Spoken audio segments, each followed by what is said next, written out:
Assalamu alaikum wa rahmatullahi wa barakatuh. Inshallah, today we'll be beginning the first half of the 16th juz. And so we'll go ahead and we'll begin, inshallah. أعوذ بالله من الشيطان الرجيم. بسم الله الرحمن الرحيم. قال لم أقل لك إنك لن تستطيع معي صبرا قال إن سألتك عن شيء بعدها فلا تصاحبني قد بلغت من لدني عذرا فانطلقا حتى إذا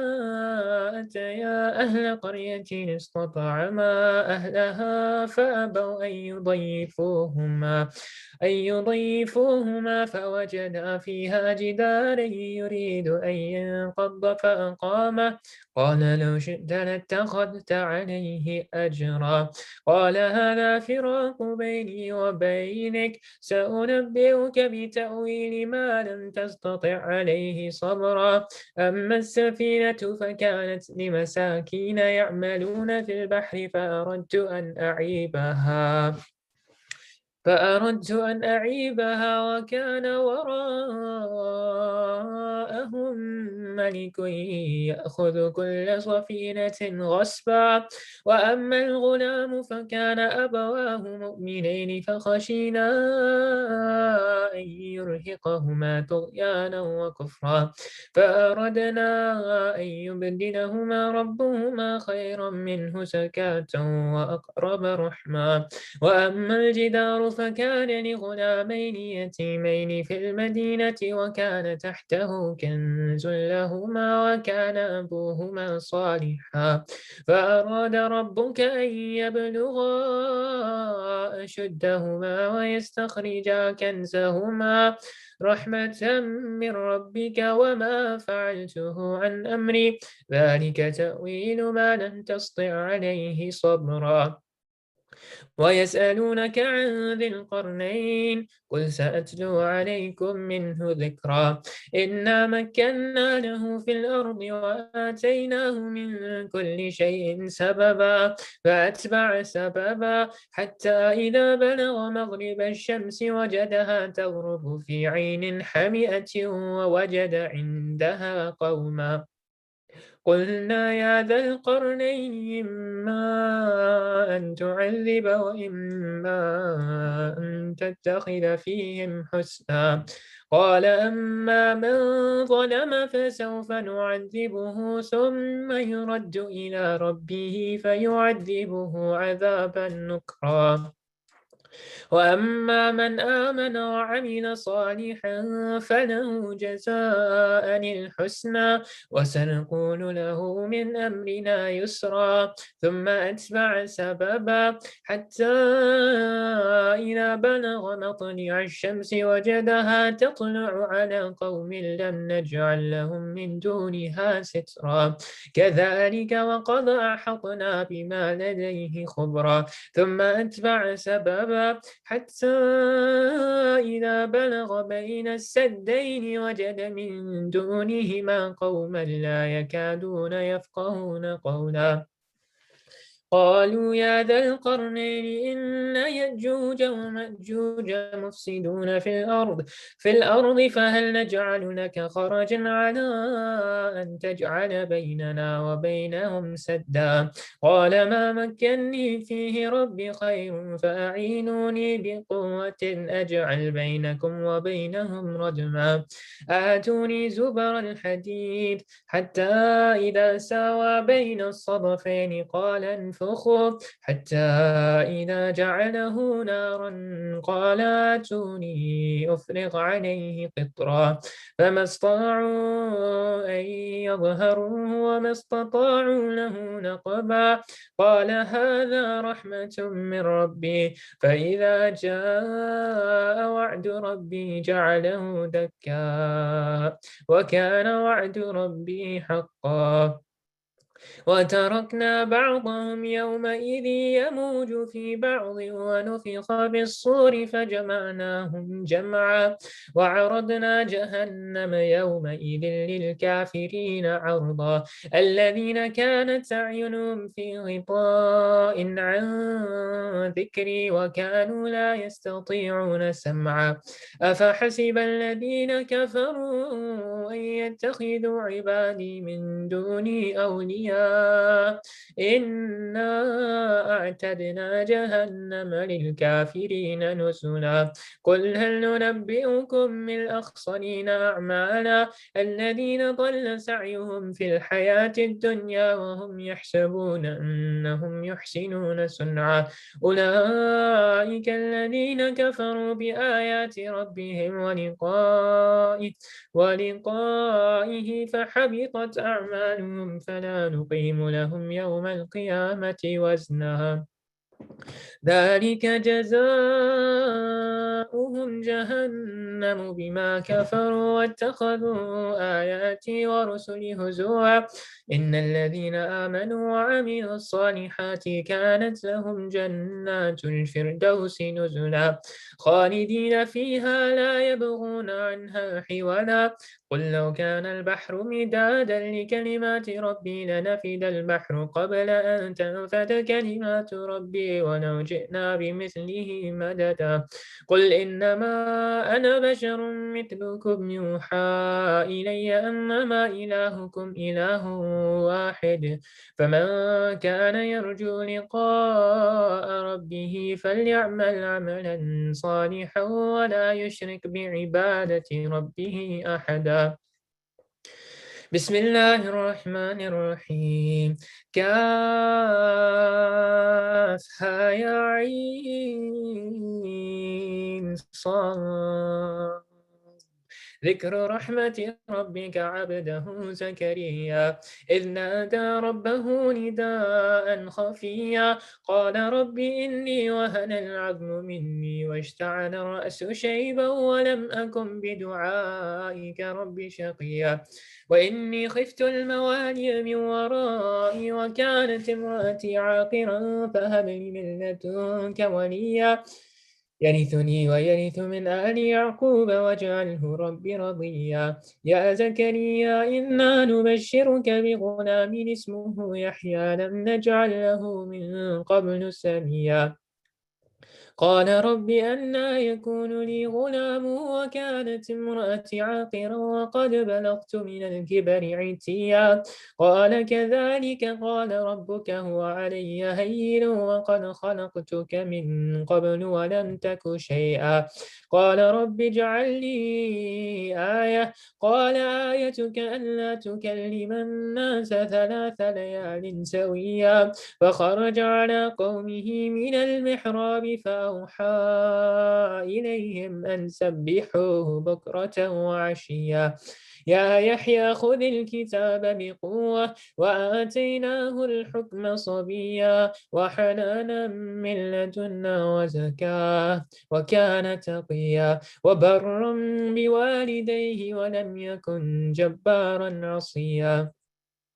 وسلام عليه يوم ولد ويوم يموت ويوم يبعث حيا واذكر في الكتاب مريم إذ انتبذت من أهلها مكانا شرقيا فاتخذت من دونهم حجابا فأرسلنا إليها روحنا فتمثل لها بشرا سويا قالت إني أعوذ بالرحمن منك إن كنت تقيا قال إنما أنا رسول ربك ليهب لك غلاما زكيا قالت أنى يكون لي غلام ولم يمسسني بشر ولم أك بغيا قال كذلك قال ربك هو علي هين ولنجعله آية للناس ورحمة منا وكان أمرا مقضيا فحملته فانتبذت به مكانا قصيا فأجاءها المخاض إلى جذع النخلة قالت يا ليتني مت قبل هذا وكنت نسيا منسيا فناداها من تحتها ألا تحزني وقد جعل ربك تحتك سريا وهزي إليك بجذع النخلة تساقط عليك رطبا جنيا فكلي واشربي وقري عينا فإما ترين من البشر أحدا فقولي إني نذرت للرحمن سوما فلن أكلم اليوم إنسيا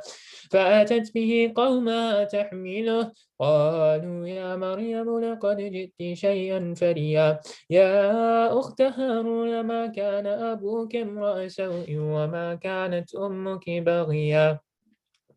فأشارت إليه قالوا كيف نكلم من كان في المهد صبيا قال إني عبد الله آتاني الكتاب وجعلني نبيا وجعلني مباركا أينما كنت وأوصاني بالصلاة والزكاة ما دمت حيا وبرا بوالدتي ولم يجعلني جبارا شقيا والسلام علي يوم ولدت ويوم أموت ويوم أبعث حيا ذلك عيسى بن مريم قول الحق الذي فيه يمترون ما كان لله أن يتخذ من ولد سبحانه إذا قضى أمرا فإنما يقول له كن فيكون وإن الله ربي وربكم فاعبدوه هذا صراط مستقيم فاختلف الأحزاب من بينهم فويل للذين كفروا من مشهد يوم عظيم أسمع بهم وأبصر يوم يأتوننا لكن الظالمون اليوم في ضلال مبين وأنذرهم يوم الحسرة إذ قضي الأمر وهم في غفلة وهم لا يؤمنون إنا نحن نرث الأرض ومن عليها وإلينا يرجعون واذكر في الكتاب إبراهيم إنه كان صديقا نبيا إذ قال لأبيه يا أبت لم تعبد ما لا يسمع ولا يبصر ولا يغني عنك شيئا يا أبت إني قد جاءني من العلم ما لم يأتك فاتبعني أهدك صراطا سويا يا أبت لا تعبد الشيطان إن الشيطان كان للرحمن عصيا يا أبت إني أخاف أن يمسك عذاب من الرحمن فتكون للشيطان وليا قال راغب أنت عن آلهتي يا إبراهيم لئن لم تنتهي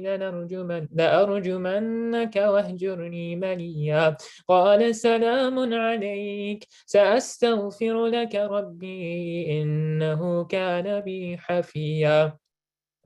وأعتزلكم وما تدعون من دون الله وأدعو ربي عسى ألا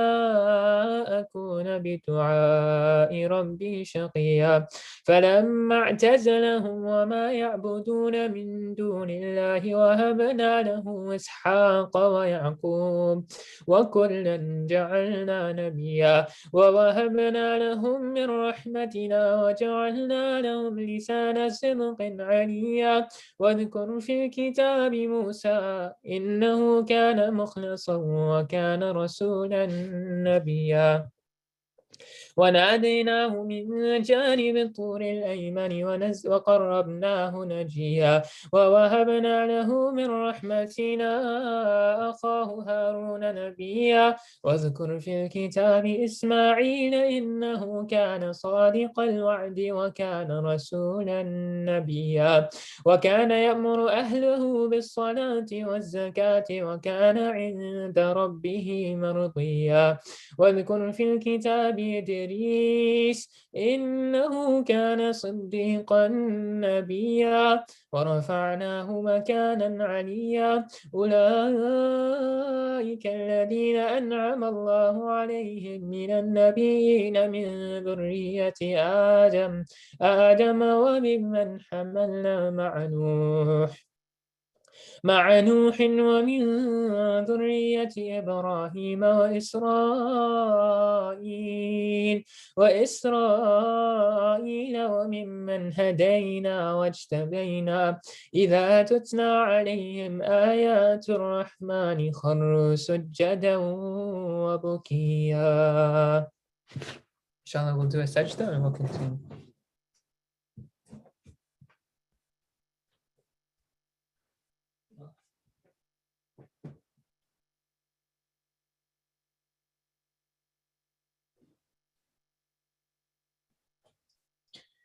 فخلف من بعدهم خلف أضاعوا الصلاة واتبعوا الشهوات فسوف يلقون غيا إلا من تاب وآمن وعمل صالحا فأولئك يدخلون الجنة ولا يظلمون شيئا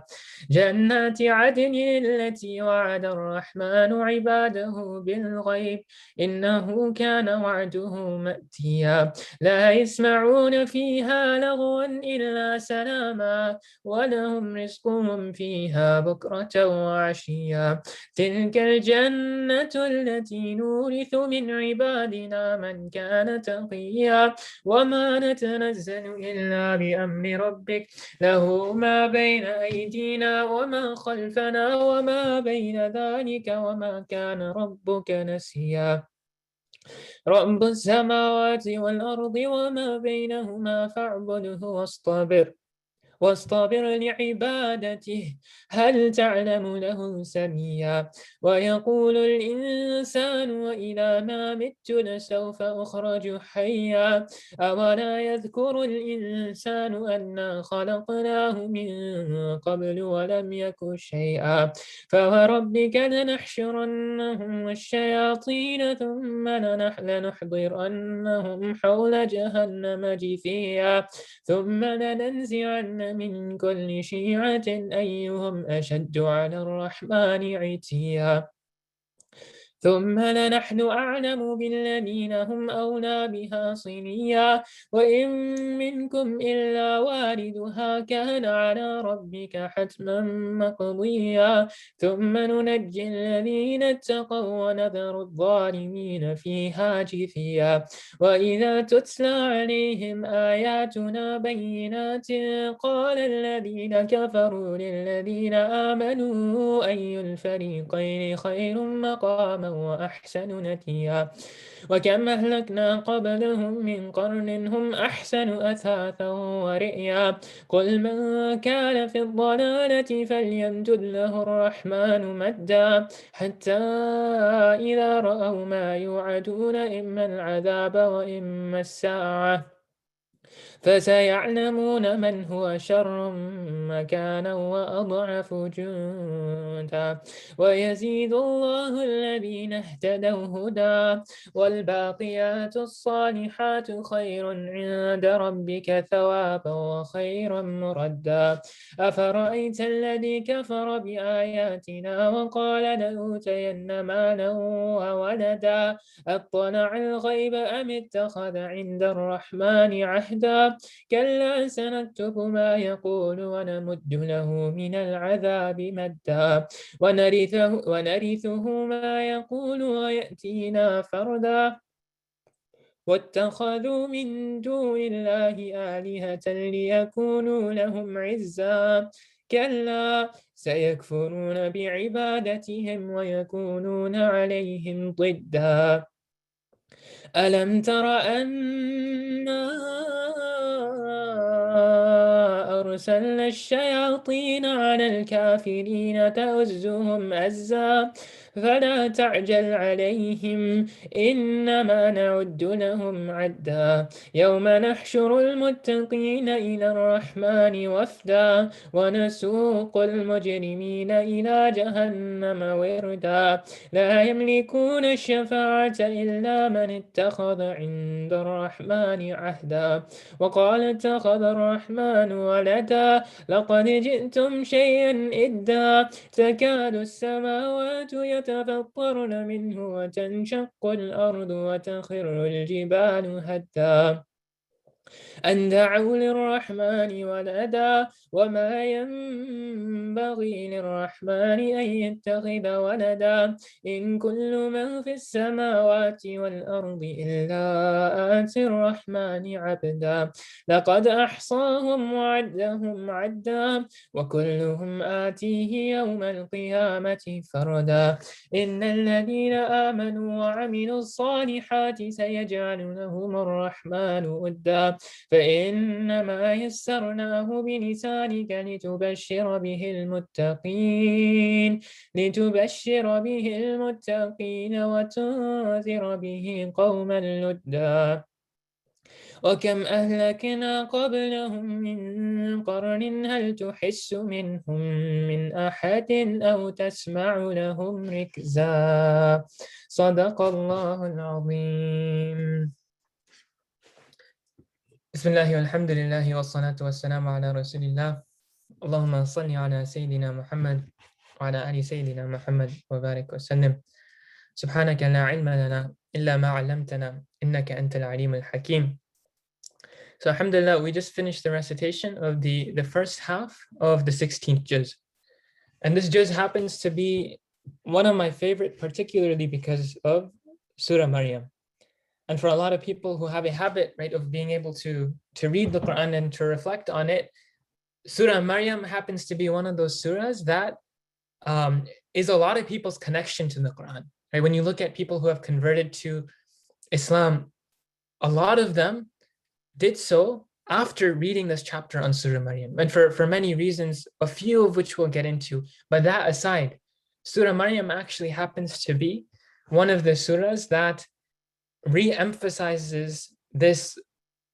message that Allah subhanahu wa ta'ala is giving to us as when he's revealing the Quran. One, that the Quran is a message that will stand the test of time, but two, through the stories of the Anbiya, of the people of the past, of even the things that the Prophet ﷺ was going through himself, all of these stories being narrated and told to us by Allah subhanahu wa ta'ala, he's giving us examples of people in the past that were just like us, right? Or even if they weren't just like us, people that we should look to and learn from their example, be it a good example or a bad example. Right? Allah subhanahu wa ta'ala, in a lot of other surahs, he tells us what happens to people who did things that they weren't supposed to do. And what was the end, what was their fate. But in this surah, it's actually the opposite. He actually gives us a beautiful example of several different stories, which we'll get into just very briefly for some of them. And some of this content happens to be, this happens to be my favorite surah, so you may have heard it before from me in the past, but we'll share briefly, inshallah. And so the first, when we open with the surah, right, Allah subhanahu wa ta'ala, he's painting this picture of Maryam, which, keep in mind, Maryam is one of the few most elevated women one of the many elevated women in Islam, but one of the few women in the Quran who is mentioned repeatedly over and over and over again, to the point where she is actually mentioned more than some of the prophets alayhi salatu wassalam in the Quran. And when you look at her story, it's so rich in deep gems and lessons to derive from it, because one, she came from a good family. Her parents are also mentioned in the Quran, despite not necessarily being prophets. And that despite the fact that they were amongst the most, righteous of the time, you actually see what Allah subhanahu wa ta'ala is telling us in this surah was that they fulfilled this dini responsibility, but also prophetic example of deferring to other people, and counseling with other people and trusting in and building relationships and building a community. And when I say that, what I mean is it becomes very easy for people who are very knowledgeable or who at times can even be self-righteous to claim that they are the best in charge of raising their own children. And they obviously have a big part in doing that. But what you see in the example of Maryam alayhi salam in the beginning even of the surah is that she actually, her parents defer her upbringing to Zakaria, right? To her uncle, I believe, who was a prophet. And so right away, you see that despite the fact that these were people of knowledge and truth and haqq, they actually were counseling other people and they were building that community and putting Maryam alayhi salam around good other examples. And this is something that, especially for those of us with children, this is a crucial first step, that if you want to raise good children, that you find people in your community that you want them to either be like or that you want them to emulate, that you want them to look up to. And whether they trust them as mentors or not, at a certain point, as we talked about in the past, that their companionship and simply being in people's presence, you pick up some of their qualities. And so this is the first thing that we see with Maryam alayhi salam. The second thing, just given that we have only a few minutes, and this surah is so rich in lessons and in meanings, is you have this theme of the relatability of the prophets alayhi salatu wassalam. And when you look at our deen, right, there's no deen, there's no religion that has been sent, one that has been perfected for people, but two, that there is an example for every single person of every background, of every life situation, but that you will find an example for them in the Quran and in the life of the Prophet sallallahu alaihi wasallam. And when you look at Zakaria, and this is the point that we've talked about very briefly in the past, is that this was a prophet who went through, him and his wife, went through something people don't even remember about them, that they couldn't conceive children. And this is something that a lot of people struggle with today, and it's a point of a lot of difficulty to not be able to conceive children. And for you to think that even a prophet, alayhi salatu wassalam, has gone through something like that. And what was the way in which he connected with Allah? What was the way in which he lived his life, praying for the good news of a child despite being 70 or 80 years old? If any one of us were 70 or 80 and we're not able to have a child, it become very easy to then say, my time has passed, there's no way to have it. But Zakaria alayhi salam, he never underestimated the rahmah and the qadr, the will and the mercy of Allah. And what happens? Jibreel alayhi salam brings him and his wife glad tidings of a son at that old age. And when you look at examples of how he made dua, and when he made dua, he never actually even really asked for anything, but that he simply Qala rabbi ij'alni anna yakunu li ghulam. He simply just complains about his helplessness to Allah subhanahu wa ta'ala and the mercy of Allah subhanahu wa ta'ala, and he defers to him and says, whatever you have decreed for me, whatever you deem best for me, that I know that you are the most merciful, that I know that you have never not answered one of my du'as, so I know that whatever I ask for, you will answer it in some capacity or the other. And he never gives up hope. And when you contrast that with, when you compare that with the example that we talked about a few days ago, right, that there are prophets who went to jail, right? There's Yusuf alayhi salam who spent a significant portion of his life in jail. You have the examples of people like Yaqub alayhi salam who lost their children. You have examples like even the Prophet ﷺ that people forget about, who at a certain time in his life was actually suicidal, right? And a lot of times we think about our prophets ﷺ as people who are untouchable, and we know that they are pure beings, right? That they are people that Allah subhanahu wa ta'ala chose for the goodness of their heart and the purity of their heart. But he chose them because there is a message and a relatability in every single one of them for everyone, wherever they may be. You have examples of people like of many of the prophets who didn't come from that much wealth. You have other examples of prophets who had lots of wealth, and what did they do with it? And then you have examples of prophets like Yunus alayhi salam who actually earned the anger of Allah subhanahu wa ta'ala, which is a prophet alayhi salatu wasalam, who did something that was displeasing to Allah. And how did he turn back? What was the lesson? And the point,